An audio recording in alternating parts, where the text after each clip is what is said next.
Magandang hapon sa inyong lahat dyan mga kababayan. So ngayon ay magpapakain tayo sa mga isda natin doon sa fish pond. Kumustahin natin ngayon yung mga isda natin mga kababayan kasi mayroong mga namamatay noong ilang araw kasi mababa yung tubig. Kaya nilagyan ko ng hose mula doon sa tangke na tubig dito sa sitio. Yung mga overflow niya, hiningian ko ng pwede ba papuntahin ko doon sa fish pond gamit yung hose. So tingnan natin ngayon mga kababayan. Tingnan natin yung mga isda natin ngayon. Samahan niyo ako.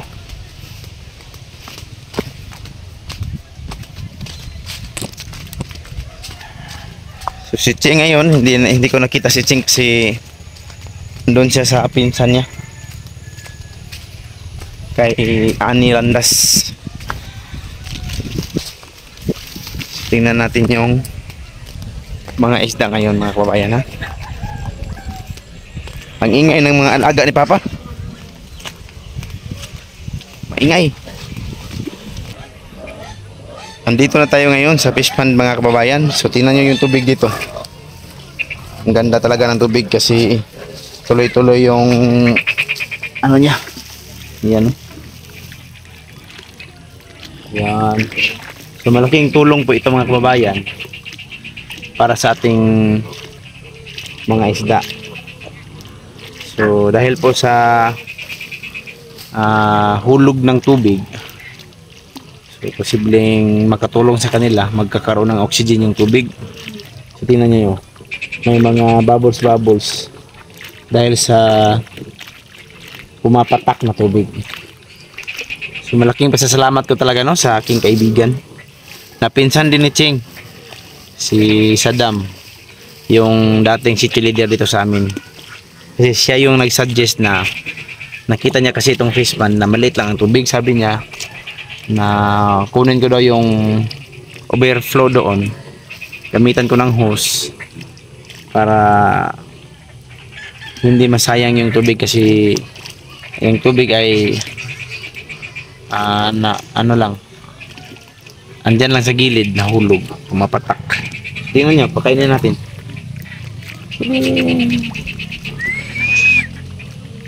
Tingnan nyo mga kababayan ha, yung mga isda natin.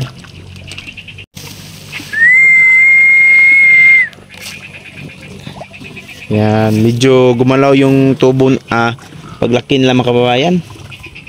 Medyo lumaki sila dahil sa tubig. At presko na rin yung tubig na kanilang linalanguyan.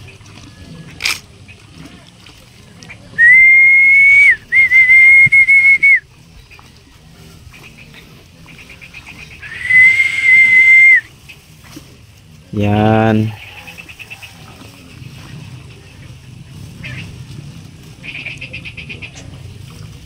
Sige mga kabayan no?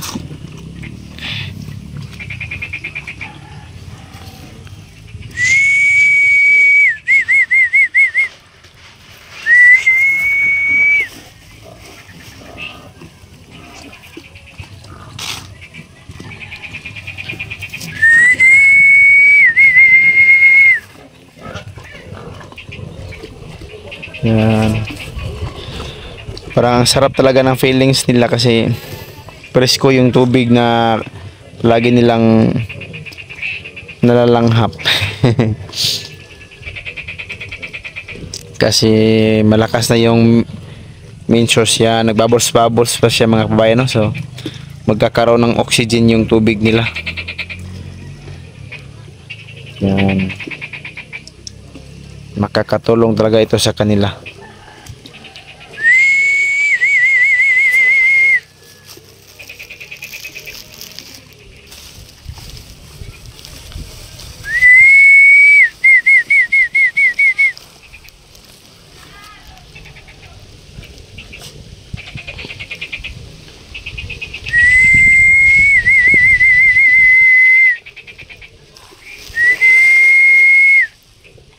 Tingnan nyo yung mga isda mga kababayan, no?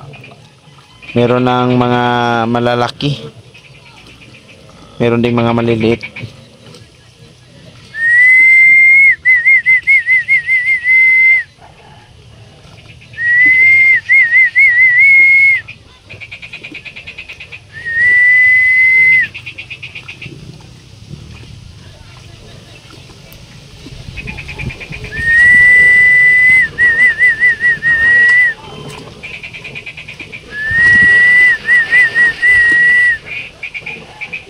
Yan.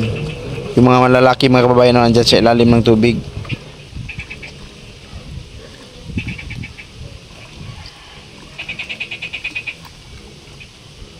Yan.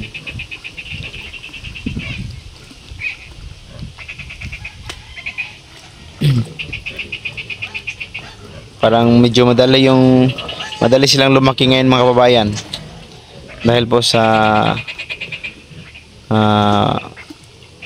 dumadalo yung tubig para sa kanila. Meron ding oxygen.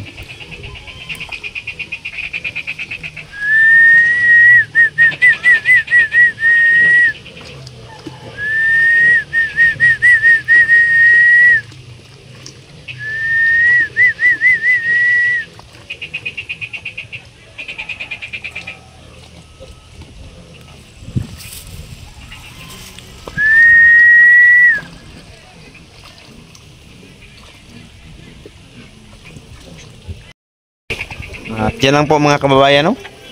Natapos na natin yung pagpapakain ng mga isda natin sa fish pond. At maraming salamat talaga dahil nagkaroon ako ng idea nito dahil din sa tulong ng kaibigan ko, yung pinsan din ni Peking Bombay, o pinsan nila Ching, na si Saddam, ang dating city leader dito sa amin. Yan. Hindi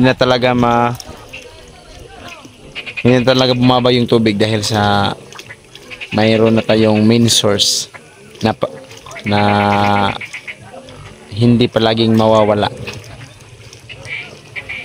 So lumaki na talaga yung mga isda natin. So maraming salamat talaga, no? At salamat din sa inyong lahat dyan mga kababayan. So hanggang dito lang muna yung video natin. Magandang hapon sa inyong lahat dyan at ingat kayo palagi. Maraming salamat.